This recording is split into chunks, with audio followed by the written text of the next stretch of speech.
विषयों के ऊपर चर्चा की है और मैंने हरियाणा के जो कार्यक्रम चल रहे हैं उनके बारे में भी जानकारी दी है। आगे क्या करना है उसके बारे में भी उन्होंने बताया है।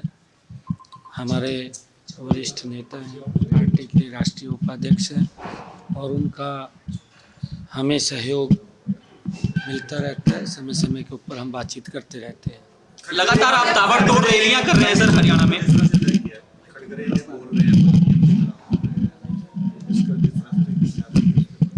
कांग्रेस बौखला चुकी है क्योंकि कांग्रेस ने जो गरीब को खाली लॉलीपॉप देने का काम किया, उनके विकास के लिए, उनके हित के लिए कांग्रेस लंबे समय शासन में रह करके काम करने में नाकाम रही है। और जब कांग्रेस नाकाम रही है और आदरणीय नरेंद्र मोदी जी ने मात्र 10 वर्षों में गरीब व्यक्ति के चेहरे पर मुस्कान लाने का काम किया, मात्र 10 वर्षों में इस प्रकार का सिस्टम देश के अंदर डेवलप किया कि देश के अंदर 25 करोड़ से ज़्यादा लोग गरीबी रेखा के बाहर निकालने का काम नरेंद्र मोदी की सरकार ने मात्र 10 वर्षों में किया।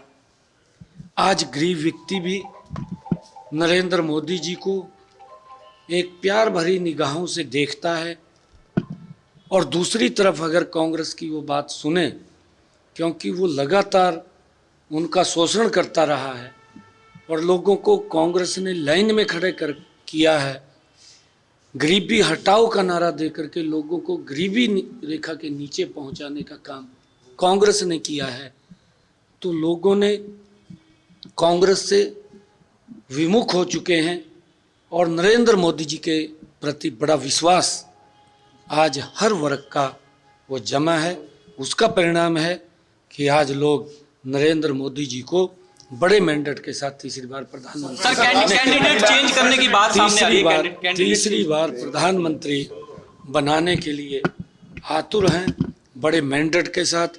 और कांग्रेस, जब कांग्रेस झूठे वादे करती रही, झूठे प्रलोभन करती रही, जब वो सत्ता के अंदर थी, तो लोग समझ चुके हैं, उनकी क्रिया प्रणाली को समझ चुके हैं, उनके विचार को समझ चुके हैं और आज उनको लगने लगा है कि मोदी क्यों गरीब की बात कर रहा है, कि मोदी क्यों गरीब को प्रधानमंत्री आवास योजना बना करके दे रहा है।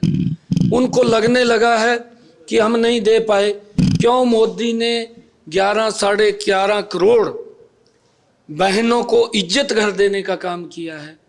उनको लगने लगा है क्यों गरीब व्यक्ति का जन धन खाता खोल करके उसको भी बैंक में जाने का अधिकार दिया है।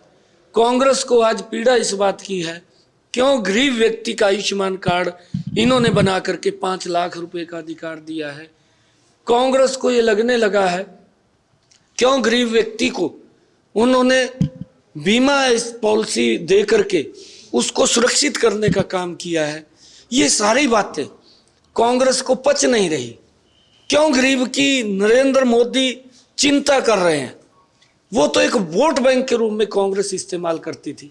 उसका परिणाम है कांग्रेस बौखला चुकी है और कांग्रेस के बड़े नेता अनाप शनाप बयानबाजी नरेंद्र मोदी जी के प्रति करते हैं, परंतु पूरा देश नरेंद्र मोदी जी के साथ खड़ा है और कांग्रेस बौखला चुकी है। कांग्रेस को इलाज की कैंडिडेट चेंज करने की बात सामने आ रही है कि कैंडिडेट चेंज किए जाएंगे, विपक्ष कह रहा है ऐसा। विपक्ष मैंने कहा है कि बौखला चुका है। ये पता नहीं वो अपने कैंडिडेट तो उतार नहीं पाया, ये वो दूसरे के इस प्रकार के भ्रामक प्रचार करके और झूठ बोल करके वो लोगों का ध्यान डाइवर्ट करना चाहता है इतने लंबे समय से। राष्ट्रीय महिला आयोग द्वारा रणदीप सुरजेवाला को नोटिस भेजा गया है, क्या कहेंगे? उनकी मुसीबतें लगातार बढ़ती जा रही हैं। देखिए, क्योंकि कांग्रेस ने कभी भी महिलाओं का सम्मान नहीं किया, क्योंकि इनका चरित्र वो देश के सामने है, महिलाओं के सामने है। अगर मैं आदरणीय नरेंद्र मोदी जी की सरकार की तरफ ध्यान करूं आदरणीय नरेंद्र मोदी जी ने सबसे पहले बेटी बचाओ बेटी पढ़ाओ का नारा दिया, और उनके प्रयासों से डबल इंजन की सरकार ने लाखों बेटियों को जीवन दान मिला है, उनके लिए योजनाएं बनी है, माँ बाप के ऊपर भार ना हो उसके लिए काम किया है।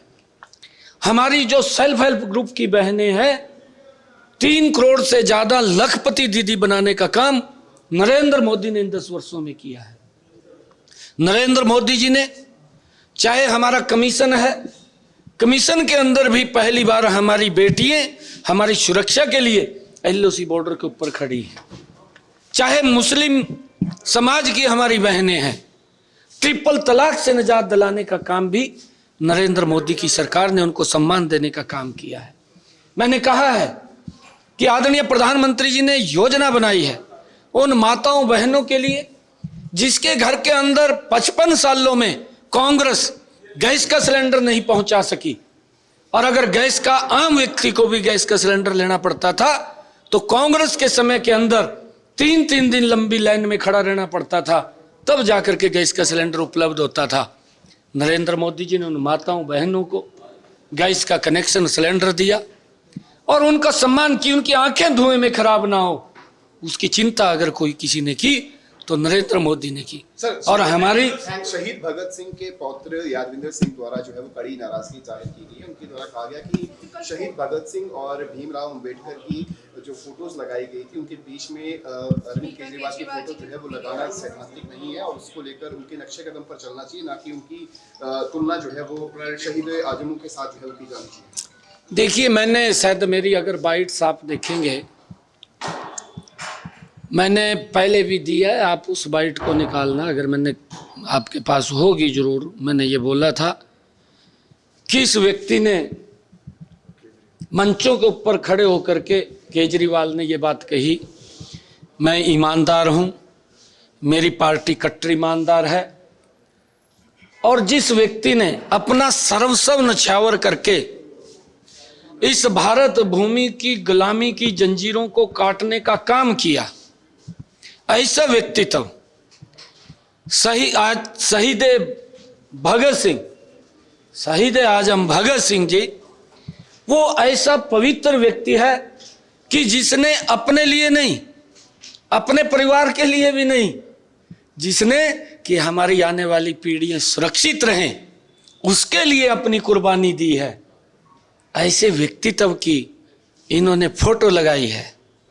मैंने पीछे भी ये बात कही थी कि अगर आप कट्टर ईमानदारी की बात करते हैं, आप कट्टर ईमानदार की बात करते हैं तो फोटो अच्छी लगती है। अगर आप कट्टर भ्रष्टाचारी हैं, आप कांग्रेस से भी 4 कदम आगे निकल गए हैं, तो वो शहीद भगत सिंह की फोटो लगाना वो उचित नहीं है। सर आपने कहा कि हमारे जो कार्यकर्ता वो चौधरी की तरह काम करेंगे। आपने कल माला से कहा, अधिकारियों को चेतावनी भी दी कि कार्यकर्ताओं के काम जो है वो होने चाहिए और चौधरी की तरह जो है 4 तारीख के बाद हमारे कार्यकर्ता काम करेंगे। नहीं, बिल्कुल करेंगे ना, बिल्कुल करेंगे, कार्यकर्ता करेंगे, क्यों नहीं। हमारे पार्टी के कार्यकर्ता दिन रात मेहनत करता है, और लोग जो भारतीय जनता पार्टी का कार्यकर्ता है, जो हमारी नीति है, नरेंद्र मोदी जी की नीति है, मनोहर लाल जी ने इतना जबरदस्त डेवलपमेंट यहाँ खड़ा किया है, इस प्रकार का सिस्टम अडॉप्ट किया है कि अगर हमारे कार्यकर्ता के पास कोई व्यक्ति अपनी ग्रीवेंस लेकर के आता है तो मेरे कार्यकर्ता की जिम्मेवारी है अधिकारी के पास जाकर के उसको सॉल्व कराना। मैंने ये स्पष्ट रूप से कहा कि हमारा कोई कार्यकर्ता गलत काम न करता है न गलत काम करवाता है, मैंने मंच से कहा है, आपने सुना होगा। परंतु अगर जनहित का काम कोई भी व्यक्ति हमारे कार्यकर्ता के पास लेकर के आएगा, मेरे कार्यकर्ता की जिम्मेवारी है कि जाकर के अधिकारी के पास उस काम को करवाएगा। अधिकारी की जिम्मेवारी है कि उस काम को वो करे, अगर कहीं गलत है तो उसको बताए। डिप्टी सीएम जो आप रहे हैं वो उन्होंने बयान दिया था कि पिछले दिनों कि मेरे पास बहुत कुछ है बताने के लिए, तो आपके साथ आप उनसे पूछिए, आप उनसे पूछिए। मैनिफेस्टो आ जाने वाला है, क्या उम्मीद है? नहीं, देखिए, क्योंकि हर दल अपना मैनिफेस्टो निकालता है, परंतु मुझे इस बात का खेद भी मैं कहूंगा कि जो दल 55 साल तक देश के ऊपर सत्ता में रहा, सत्ता में रहने के बावजूद अगर वो बोर्ड लगा करके, होर्डिंग लगा करके ये बात बोलता है कि आप हमें वोट दें, हम गारंटी देते हैं ये काम करेंगे, हम गारंटी देते हैं हम वो काम करेंगे, होर्डिंग लगा करके। आपने देखा होगा कांग्रेस ने होर्डिंग लगाए हैं। अगर 55 सालों तक सत्ता में रहे हों, आज वोट लेने के लिए गारंटी देनी पड़ गई। कांग्रेस की गारंटी के ऊपर देश को विश्वास नहीं है। आज एक ही गारंटी के ऊपर विश्वास है, वो नरेंद्र मोदी की गारंटी है, उसके ऊपर देश को विश्वास है और देश उसके ऊपर विश्वास कर रहा है। कर्नाटक चुनाव को लेकर लगातार याचिकाएं लगाई जा रही हैं। एक याचिका को खारिज कर दिया गया है, इसके बाद अब इनेलो की तरफ से, कांग्रेस की तरफ से लगातार याचिकाएं लगाई जा रही है। किस तरीके से देखते हैं सर? ये माननीय सर्वोच्च न्यायालय का फैसला है और हमने माननीय सर्वोच्च न्यायालय में बता भी दिया था, जब निर्णय होगा तो उसके